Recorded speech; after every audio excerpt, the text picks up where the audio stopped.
Cette actualité vous est présentée en collaboration avec Cryptost Research. Ayez un temps d'avance sur le marché crypto en rejoignant notre communauté premium. Payer en USDC via l'iPhone. Bientôt une réalité. Subissant une forte pression des régulateurs de l'Union européenne, Apple n'a eu d'autre choix que de permettre à des acteurs tiers de pouvoir exploiter le Tap to Pay. Circle, l'entreprise à l'origine de l'USDC, va permettre aux utilisateurs d'iPhone d'utiliser cette technologie pour faire leurs achats avec son stablecoin.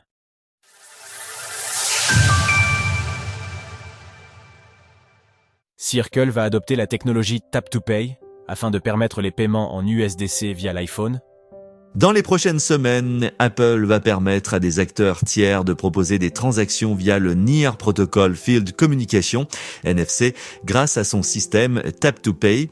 Jusqu'à présent, seuls certains partenaires de la marque à la pomme, à l'instar de plusieurs banques ou des sociétés comme Adyen, MyPOS, Revolut, SumUp, Viva Wallet et Worldline avaient accès à cette technologie. Désormais, les acteurs de l'écosystème crypto pourront introduire des paiements Tap & Go avec leurs tokens. Circle, la société qui émet le deuxième stablecoin le plus capitalisé du marché, à savoir l'USDC, a sauté sur l'occasion. Tout savoir sur les stablecoins, ces crypto-monnaies qui suivent le cours d'un autre actif. Jeremy Allaire, le président directeur général de Circle, a ainsi annoncé sur X que les utilisateurs d'iPhone auraient bientôt la possibilité d'utiliser le Tap to Pay pour réaliser leurs paiements en USDC. Jeremy Allaire ne s'est pas contenté de cette simple annonce.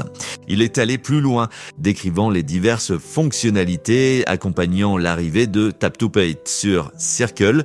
Cela permettrait à un point de vente d'indiquer à un iPhone sur quelle adresse blockchain il acceptera les USDC ou le montant à payer, puis l'application de portefeuille basée sur iPhone pourrait inviter l'utilisateur à confirmer un paiement comme avec Face ID et à lancer une transaction sur la blockchain pour régler l'USDC.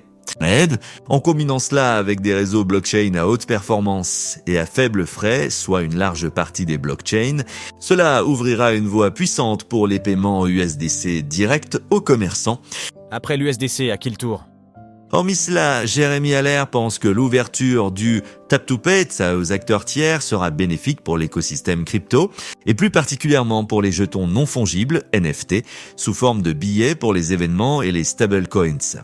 La décision d'Apple de permettre à des tiers d'exploiter le Tap to Pay intervient après que la Commission européenne et d'autres organisations non gouvernementales, ONG, aient mis la pression sur le groupe. Le régulateur européen et les ONG concernées considéraient que la non-ouverture de sa technologie à d'autres entreprises pouvait être assimilée à une pratique anticoncurrentielle.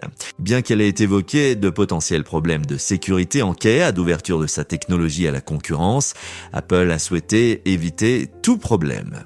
Ainsi, la firme de Cupertino a déclaré qu'elle mettrait le Tap to Pay à la disposition des développeurs dans plusieurs pays, l'Australie, le Brésil, le Canada, le Japon, la Nouvelle-Zélande, le Royaume-Uni et les États-Unis.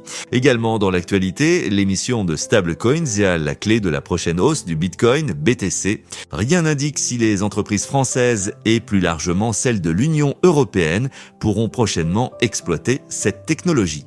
Pour les sociétés des pays concernés, Apple exigera de signer un accord commercial les obligeant à s'acquitter de frais associés pour utiliser son système. Pour l'heure, à l'exception de Circle, aucun autre acteur du monde des crypto-monnaies n'a annoncé s'appuyer sur le Tap to Pay d'Apple. Néanmoins, il est fort probable que plusieurs entreprises viennent à adopter cette technologie qui s'est largement démocratisée ces derniers mois. Cryptost Research, ne gâchez pas ce bull run, entourez-vous d'experts. Retrouvez toutes les actualités crypto sur le site cryptost.fr.